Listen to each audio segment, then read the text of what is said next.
વિઘ્નહર્તા અને સિદ્ધિવિનાયક એવા ગણપતિજીના પર્વની ભુજમાં અનેક વિસ્તારમાં ઉજવણી કરવામાં આવી રહી છે.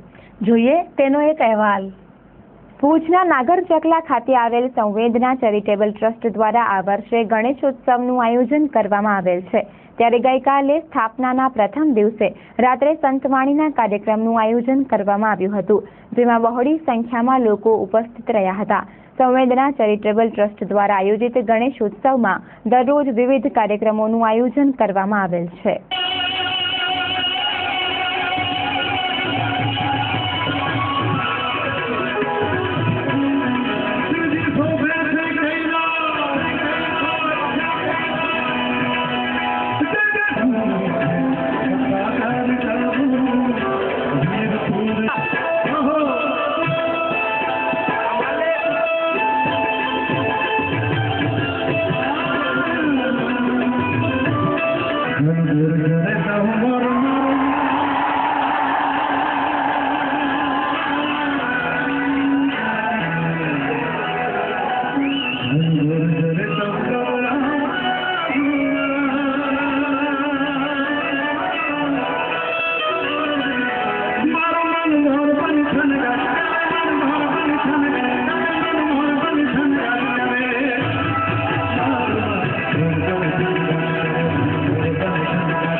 विराजता